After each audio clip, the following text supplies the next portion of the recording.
మనకెందుకు, నాకెందుకు, నేను పరమాత్మగా ఉంటాను అన్న దృఢత్వంతో ఉంటాంటే అలా అలా పలసపడతా ఉంటుంది మాయ తప్పుకుంటుంది. తప్పుకోక ఏం చేస్తుంది, నేను బ్రహ్మం అంటే బ్రహ్మం చోట ఇదో ఇది బ్రహ్మం ప్రకృతి ఇదంతా రెండు ఓ చోట్లేవా, నువ్వు ఏది కావాలంటే అది తీసుకో. నువ్వు బ్రహ్మంగా ఉంటావా, మాయ ఉండదు, మాయ తొలుగుతుంది. అంటే భావంలో ఒకే మనసు కదా.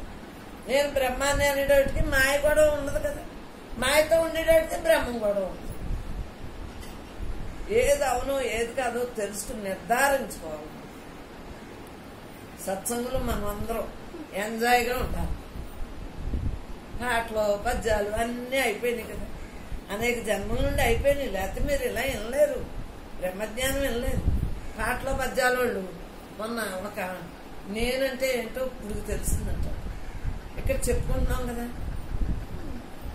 మాగమక్క ఫోన్ చేశారు, అమ్మా నేనంటే 4 రోజులు ఆలోచించట ఇప్పుడు తెలిసిందంట అసలు నేనంటే.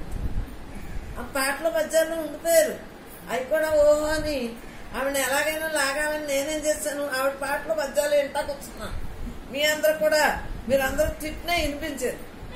ఈ రోజుని ఆవిడ నిన్న ఫోన్ చేసి, అమ్మా ఇక్కడి నుంచి వెళ్ళాక 4 రోజులు ఆలోచించానమ్మా, నిన్న ఫోన్ చేశాను, నేనంటే ఏంటో నాకు తెలిసిందమ్మా అన్న.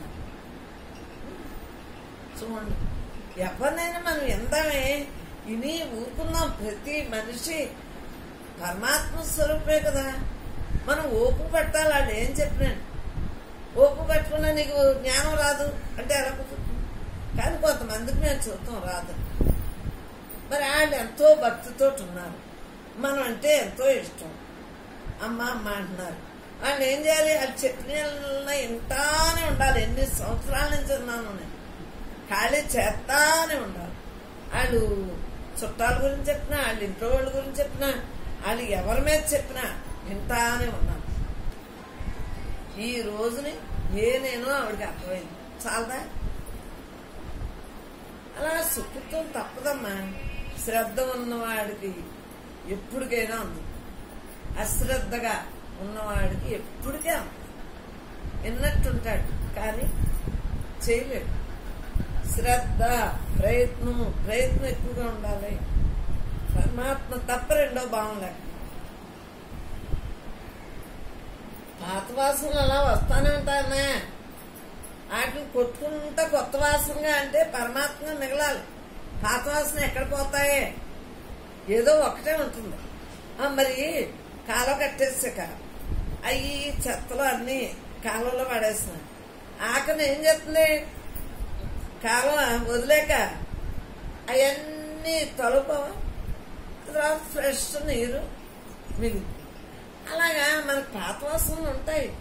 ఉంటే ఇంకా వాటితోటి మమేకం అవ్వకుండా ఉంటే బ్రహ్మంగానే మిగులుతాయి. కొత్త వాసన అంటే ఇప్పుడు మీకు కొత్తగా తెలిసింది కదా, నీలో దేవుడు ఉన్నాడని అంతకుముందు తెలియలేదు, ఇప్పుడు తెలిసింది. నేను దేవుణ్ణా, ఆశ్చర్యం ఎట్లేదా? నేను దేవుణ్ణా, అందరూ దేవుళ్ళా, అంతరా దేవుడా, ఆశ్చర్యం ఎట్లేదు మీకు? అంతకుముందు ఎన్ని చేసుకొచ్చారమ్మా, అది చేసుకున్న ఫలితమే ఈ రోజు మీరు బ్రహ్మని తెలియదు. ఈ ఆనందం అంతా ఎలాగా అందుతుంది మీకు? పరమాత్మ నేనన్న భావంతో ఉండటం వల్లే కదా ఆనంద స్వరూపం మీరై ఉన్నారని తెలియబెడుతుందా లేదా? ఆ యథార్థం తెలిసాక ఇంకా దేని మీద ఉంటుంది? నేనే నేనే నేనే నేనే, అన్నీ నేనే, సర్వం నేనే, సకల నేనే, అండపిండ బ్రహ్మాండంతో నేను లేని చోటే లేదు. ఉన్నది యథార్థం తెలిసాక దేని ఎందు అసలు ఆ భావనే ఉండదు.